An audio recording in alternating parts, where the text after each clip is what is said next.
What's going on, guys? We're going to do a little technical analysis. We're going to do a trade recap. So I took two trades on Tesla, both to the long side today. If you guys watched my video from yesterday, I went over some training on how you can use the 1 hour time frame to kind of scalp and day trade some particular levels that are going to pay out for you if you have a little bit of patience. Now, it played out almost perfectly. I gave two scenarios in that video yesterday, kind of going over a little bit of a strategy, and it actually came to be today with this Tesla trade. So if we go to my Discord, right? So if you guys want to join the Discord, that link is down in the description box below. This is for the paid members here. If you go to evolutiontraders.com, become a lifetime member, you're going to get access to all of the watch lists and the technical analysis and get to trade with everyone. But Tesla 209.80 long has room into the 213s. Take profits on the way up. A lot of real estate on the daily time frame here. So I posted that chart up here. We were looking at that level. Now, if we kind of go back to the charts here, we can see that in the pre-market, actually, right? If we look at the pre-market price, the high price that we hit was 211. So that price of 209.80s was already taken out in the pre-market. So the guys in the pre-market did all the heavy lifting for us. So what do we do in that particular situation when, you know, from the night before we've done our homework, we've kind of seen that, you know, potentially where there's some area there, but we've already broken above that level. A lot of traders will kind of get timid and they'll get a little bit scared.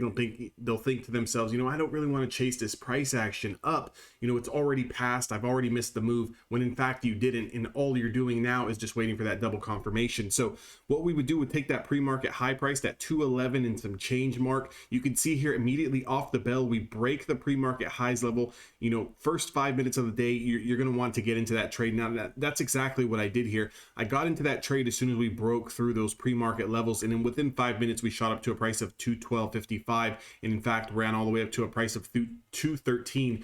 So very quickly, within 10 minutes, I was able to make about a point and a half off 10 contracts, which was very good on the scalp. Now you can see that we did pull back into our support here, the 50 and the 20 SMA.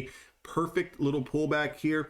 And then we had our next trade setup, which was a close over the 20 SMA, which I preach and talk about all the time here. Here was your second kind of move here. We get the confirmation at 7:05 Pacific Standard Time, ran from a price of 211.88. And this was actually my second entry here that I took, my second trade. And I took another 10 contracts here and I rode this into the price of around 214.5, right? So if we kind of look at where our potential was, our potential is this next area of supply, which is the 5-minute linear regression, and that was all the way up here at 215.87. Now I sold into the 214s, so somewhere in this area here, as probably on the back test here, as we started to back test. Didn't want to give away too many profits in case this was to reverse, but that's more than sufficient enough. And if we kind of look at the hourly time frame, because that's the example I was giving yesterday. So look at the 209.77 area from yesterday. We broke that in the pre-market. So now that our pivot has been broken, what we are looking for here is we are looking for the confirmation over 211.10s. And when we get that area, we want to look at this daily time frame, and we want to, or excuse me, hourly time frame. And what we want to do here is, what is our measured potential? If 209.77 was our pivot and we took this out in the pre-market, what are we looking for next? We're looking for 211.10s to get confirmed off the open, and then we need to look to our next supply. And at that current moment in time, this Bollinger Band was sitting at around 213, which, if you remember, also correlates with the due diligence that I did yesterday and posted in the Discord and said to take profits into 213. Now, even though this is an hourly time frame, it was correlating perfectly with yesterday's daily time frame as well. So the 213s is definitely where you're going to want to take some profits.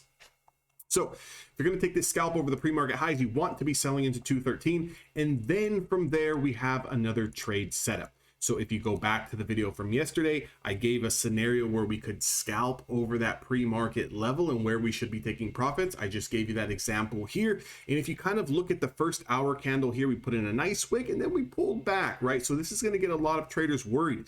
But one thing that I want you guys to do, and why I focus on watching the 1 hour time frame, is look at the overall picture.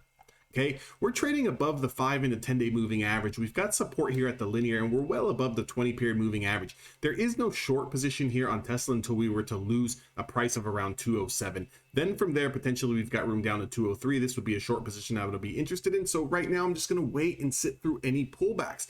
What I'm going to then do here is look at those first 30 minutes of the market.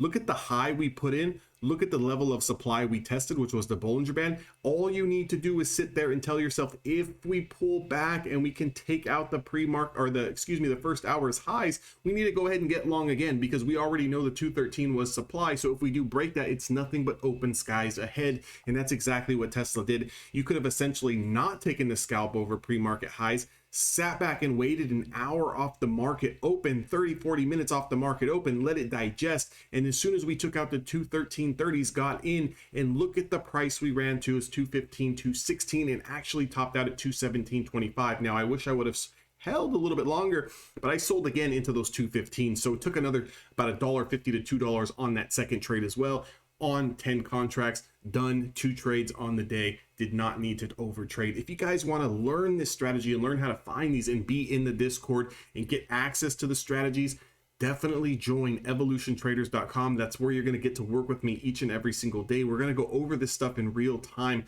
as it's actually happening to help you identify and find these levels. Again, if you just want to join the Discord and want to join the chat, you can join as well. On a month-to-month basis. Again, nothing is going to be like taken out of your bank account on a month. Every single month. It's, you know, if you want to buy this month and you don't want to buy next month, that's completely fine. You just got to go back to the website and reorder again. Very, very cheap. It comes out to like less than $1 a day. So realistically, not that much. If you just want to take care of a lifetime membership where you're going to get access to actual one-on-one coaching and actual strategy guides and actual, you know, my 2 video courses, then go to evolutiontraders.com. You're going to see a top banner where you can become a lifetime member. You're going to get everything bundled up into one. I'll see you guys on the next video.